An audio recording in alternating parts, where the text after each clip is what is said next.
Welcome back, everybody. It's time to grab your board and swim out into that sea of ideas because it's time for Sales Pipeline with the man who's already got his surfing gear on, Matt Hines. I'm ready to go, Paul. We have this small window of summer here in Seattle, and we are in the thick of it. It is high 70s, low 80s. Later this weekend, it's going to get close to 90, and they're already talking about it. So this is where people in other parts of the country just sort of say, like, you've got your beach drizzle down there, Paul. Up here, we are wimps about weather. Like, if we get a half inch of snow in the winter, the city shuts down. Yeah. If it gets to be 90 degrees here, and given this isn't 90 with humidity, this is 90 just hot. Yeah. Like, people freak out. It's the top of the news. You'll have the weatherman starting off the local news telling you, don't go outside, take water with you everywhere. You know, we kind of are wimps about weather here. That's the opposite. I grew up in the Midwest, and I was born in Minnesota, grew up in Michigan, especially in Minnesota. Summer is so short. You don't care. When it's there, you just have to get it. You can't waste one day of it because it's only going to last 3 days the whole summer. So you better get the heck out there and do whatever you're going to do. So they're not wimps at all about. Or when it snows, they keep going. But here I'm with you. Yeah. Yeah, no, it's, I don't know. I'm thankful that it is sunny. I'm thankful that it is warm. I'm thankful that I kicked out into the backyard. As long as the blow-up pool has water and no spiders, we are good to go. For another episode of Sales Pipeline Radio, thanks to everyone for joining us on another episode. If you are joining us live on the Funnel Media Radio Network, thank you for making us part of your work from home, work from the office by yourself day. We're kind of in that weird transition period, Paul, where everyone's doing different things. Yeah. If you're listening to us on the podcast, thank you very much for joining us. If you are new to Sales Pipeline Radio, we every week are covering some of the best and brightest ideas and minds and thinkers in the B2B sales and marketing space. And you can find every one of our episodes, past and present, almost 300 episodes now, Paul, up at salespipelineradio.com. Always featuring some great guests. Today is absolutely no different. Very excited to have with us the CEO of Chili Piper. And I really hope I'm going to get this name right. Nicholas Vanderberg. Did I do that right? Did I miss a syllable? How are we doing? Pretty good. You're doing well. Thank you. Well, thank you very much. I know you're a busy guy. Thank you for joining us. I feel like despite, the pandemic and some of the headwinds we've seen in 2020, we are in a golden age of sales tools and sales technology, and I think what you guys are doing with sort of calendar and inbox management is pretty special. So talk a little bit about what Chili Piper is and who your customers are and what you guys do. Sure. We're a sales tech company. We help salespeople do their job. More broadly, revenue teams do their job. Our leading product is solving a simple problem when people come to a website and they want to engage with the company. They ask to submit a form, so they'll fill the form and submit that form. And until we came up with a product, they would get a thank you page. So we say, thank you, somebody's going to call you. And we found that sometimes nobody would call them, they would never hear from people. So we solved that problem. We have a solution that in real time, upon form submission, find the rep that should talk to that person, dial the rep, dial the person, put them in touch, or return the calendar of the rep and make sure they can book a time. That's our core product, Chili Piper. And around that, we build a suite of products to help schedule follow-up meetings, multi-party meetings, and everything around making scheduling super easy and well integrated into this process. Talk a little bit about the benefits this has, not just for the sales team in terms of getting appointments scheduled, but also the buyer. I think too often when we talk about sales technology, we talk about creating efficiency and value for sales teams. But it strikes me that as a user of these tools from both a buyer and a seller standpoint, as a buyer, it makes things a lot easier for me to feel like I'm in control of the buying process. How important has that been for you in the development of Chili Piper as well as the evolution of the suite of products you guys offer? I'll tell you a story that happened to me. At some stage in our sales team, we thought it's time we upgrade our subscription to LinkedIn. And so I thought, okay, I'll just go and buy the whatever next version, premium LinkedIn Navigator I should buy. And I found that I couldn't just buy it with my credit card. I had to talk to a salesperson. So I filled the form to talk to a salesperson. And upon form submission, nothing happened. And a few days later, I was surprised that still nothing had happened. No email, no phone call. So in this case, I was motivated. I reached out again. And it turned out that somebody had called me. Somebody had called me the next day. It was a 408 number because LinkedIn is in the Bay Area. I don't have contacts at 408 number, so I didn't pick up the phone. I don't check my voicemails. I have too many. So if I hadn't been so motivated, they would have lost that deal. And from my perspective, it felt surprising that a company of the stature of LinkedIn would not follow up on their call request. So it was a very poor experience. And the amazing thing is that nowadays, so LinkedIn is an exception. They have very little competition, but for most other companies, there is competition. And so buyers, if you don't call them back, they'll say, okay, that company is not worth doing business with. I'll just go to their competitor. Or if the competitor buys you back, then that's what you're going to go with. I think time where all decisions happen much faster than they used to. And from a buyer standpoint, you're going to go with the company that give you, that is more responsive, that you learn to trust from the very early days. So it has a huge impact. I was actually, when we started building this product, I sampled a bunch of companies and said, how do you do your process? And they said, well, we have a sales development rep call upon form submission. So I talked to the sales development reps and I said, so how is it going for you? He said, it's going great. I'm converting at 40%. So I said, what do you mean by that? It means out of 100 forms that were submitted, 40 of them got the meeting. And I'm thinking, you mean to tell me that 60 people actually submitted a form, never heard from you or something, and in the end didn't get a meeting? And that seems to be the norm in the B2B industry, at least, that companies lose 60% of their hard-earned pipeline and accept it that way. So that's the price they pay for providing a bad buyer experience, is that the buyers just move on and they just lose that potential revenue. So it's actually quite amazing that the industry just has gone on for so long with this broken process. And this creates a problem for sellers as well as for the marketing organization, right? Where if you're not following up quickly, it's possible that your prospect is moving on to someone else that did. If you're a marketing team and you're not getting that connection with the prospect, then all of a sudden a well-meaning and potentially high-potential marketing program is going to see less results as well. Who do you see really sort of clamoring to solve this problem, if anybody, right now? Is this, this is a tool that supports sales, but are marketers getting involved in helping to support this from a sales enablement standpoint as well? That's a very interesting question, because our intuition when we built that tool was the same as what you hinted, is that sales would really want it, because they are the people tasked to follow up with the leads, and if we can help them follow faster, they will do it.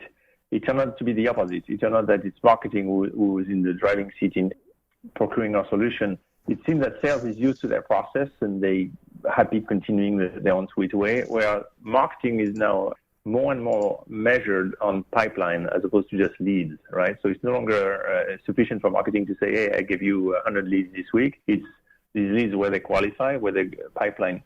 So as marketing is now measured on pipeline, they have an interest in making sure that the leads that have submitted the form are actually booked and talked to and ideally processed. So we're finding that it's mostly marketers who come to us and say, hey, help me fix our process and recover this lost pipeline.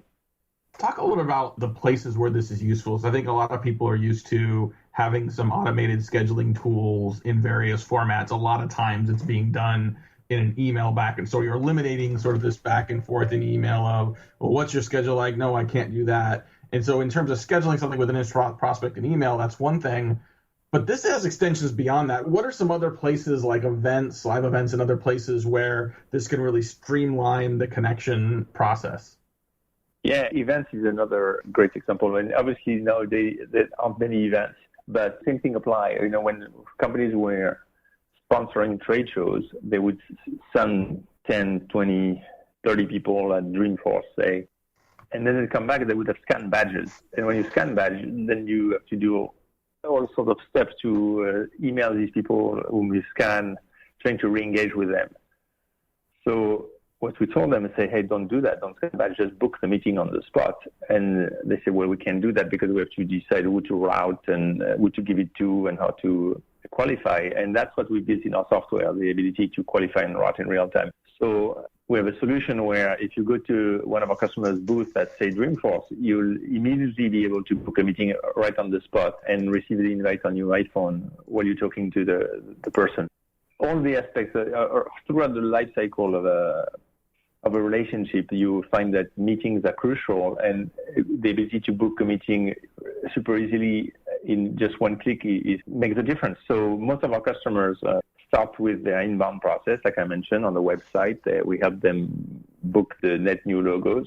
But then typically they deploy us for their customer success team, customer support team. All of them want to be able to book meetings faster. And so if somebody, like say you're sending a renewal email and say, hey, we should talk about your renewal to have time next week, say, there may be more than one person in the meeting. You want to make that process super easy, right? You don't want to have to exchange 5 emails to make that meeting happen. So what we find is that typically we start with marketing and then every other department ends up with Chili Piper and with a better way to book meetings. It's actually something that will become completely standard, I think, in the coming years, that you no longer exchange emails, you just use Chili Piper or something equivalent to propose sometimes and have the software do all the tedious work for you.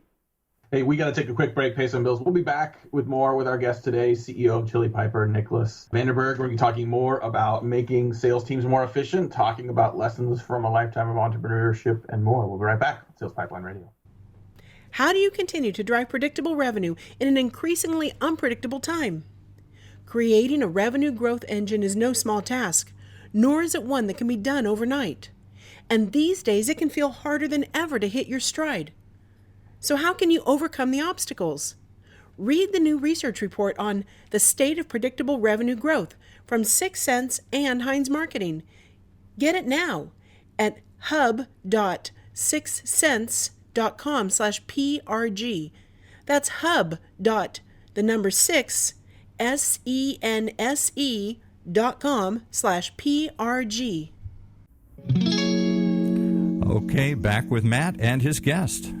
Yeah, just staring out the window wistfully. As much as I love Sales Pipeline Radio, looking forward to getting out there in the sunshine today. Reporting here from the temporary Heinz Marketing headquarters in Kirkland, Washington. Yes, Paul? Are you all dressed up and ready to go? I mean, have you got your board shorts on? Have you got your flip-flops or your flippers? Are you, as soon as this show's over? We don't do this as a video, so I'm still in my workout clothes with my flip-flops on. It's one of the benefits of working from home.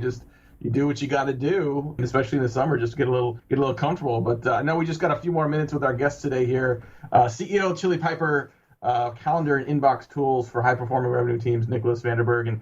And so I want to take a step back and change gears a little bit. You are a longtime, multi-time entrepreneur. You have founded and run many, many companies. And I know we get a lot of people listening to this call that are at startups, that are founders themselves, that are considering going down that road themselves.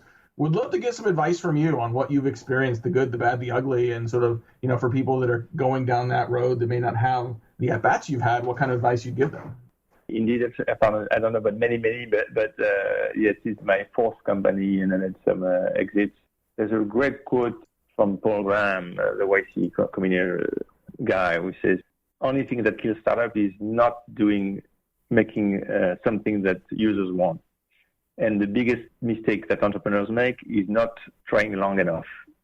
So fundamentally, at the end of the day, there's this other quote by Mark Andreessen Horowitz, who said, product market fit is what matters. At the end of the day, you start a company, you've got to focus on the product and do something that really brings value and gets you users. And it rarely happens, in one iteration. There's this myth that maybe it happened with Slack, where they put it online and all of a sudden there are 10,000 people and the next day 20,000 people. In real life, it doesn't happen that way. It takes a long time to iterate and find this product market fit. So find a product that people really love.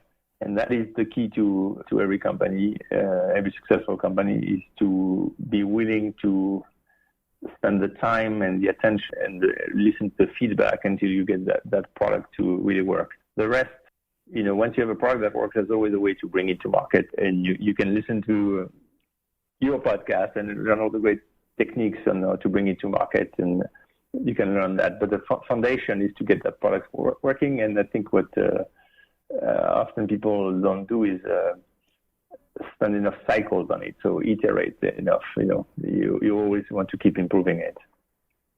Does that get harder as business gets bigger, as it grows, as you add more people? I mean, I feel like I had someone tell me once who had worked at Microsoft and then had run a couple startups successfully, said, sometimes the difference between a big company and small companies, as they grow, are forced to look externally, to focus on those customers. As you said, as companies get bigger, sort of sometimes naturally they just start focusing internally. They focus on politics, they get a product, and they start iterating a product based on their ideas versus a customer ideas. Is that something that you see startups making the mistake around, and how do you stay customer focused as you grow the team and sort of generate momentum in the business?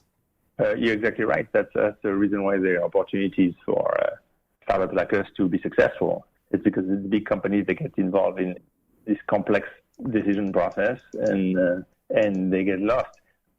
The question I often get, from potential investors say, so in sales tech, they say, well, how do you know that Salesforce is not going to come and copy you? And then if you look at the pace at which Salesforce move, you'll see that that's not a concern. That's the advantage of startups is that we're able to move fast and exactly what you said, be externally focused, get feedback from customers, and not get lost in internal politics. So the second part of your question is how can these big companies avoid that? And actually, there's one company that's very successful at innovating and keep bringing new solutions in multiple spaces, and that company is Amazon. So if you look at Amazon, they started selling books. Now they are the leading IT company in the world with AWS. They have all sorts of initiatives. And the way they do it is that they treat their business as a portfolio of businesses and give them a lot of autonomy. So somebody at Amazon who wants to get funding, like budget, actually has to apply to this funding as if he was pitching a VC, like looking for funding as a VC. And so they've been able to recreate this startup environment inside of Amazon, and the results are spectacular of how fast they innovate and bring new products. So there is a way to do it. It's just, I would think, something that big companies would have to implement very early on in their life cycle. Just a couple more minutes here with our guest CEO, Chili Piper, Nicholas Vandenberg. And, as you look at the sales technology space, there's a lot of companies, there's a lot of unicorns. There's companies that are, I just saw like earlier this week, I think Gong got a significant new investment and they're valued now at over $2 billion. I mean, there's some big money being thrown around, big valuations.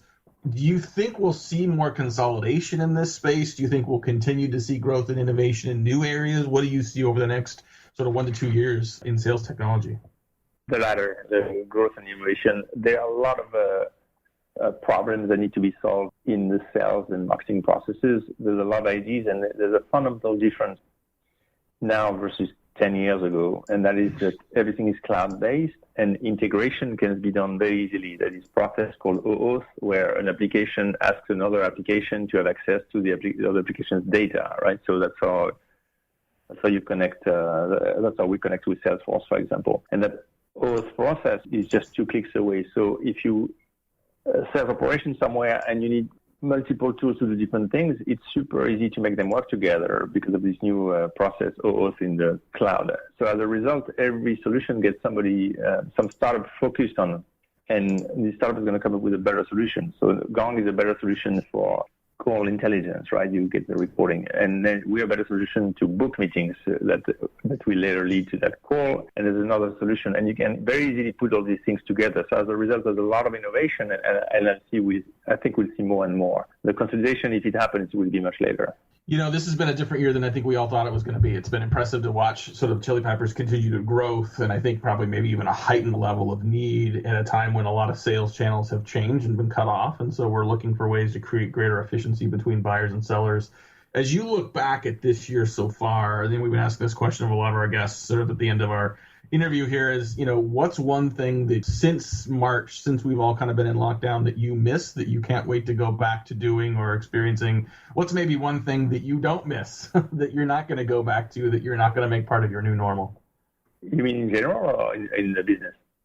In general, for you. Okay, all right. So I should preface the fact that Chili Piper, entirely distributed company. So we have people in 40 cities and 15 countries.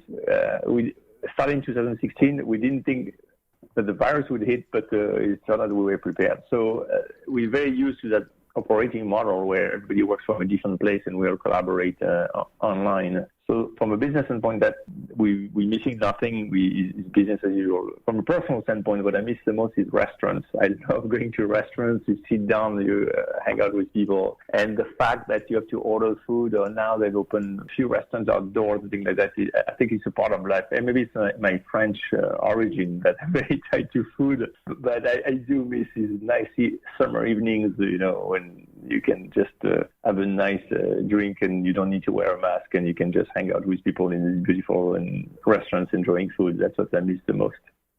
Well, we will get back there eventually. We got to run now, but I want to thank our guest again, CEO of Chili Piper, Nicholas Vanderberg. If you want to listen to this again, if you want to learn more about and share this with your team to learn more about sales technology and innovations between sellers and buyers, you can check out this episode on demand in a couple days up at salespipelineradio.com. But between now and then, we're done. On behalf of my great producer, Paul, this is Matt Hines. Thanks for joining us on another episode of Sales Pipeline Radio. And with that, we wrap up another episode of Sales Pipeline Radio right here on the Funnel Radio channel for at-work listeners like you.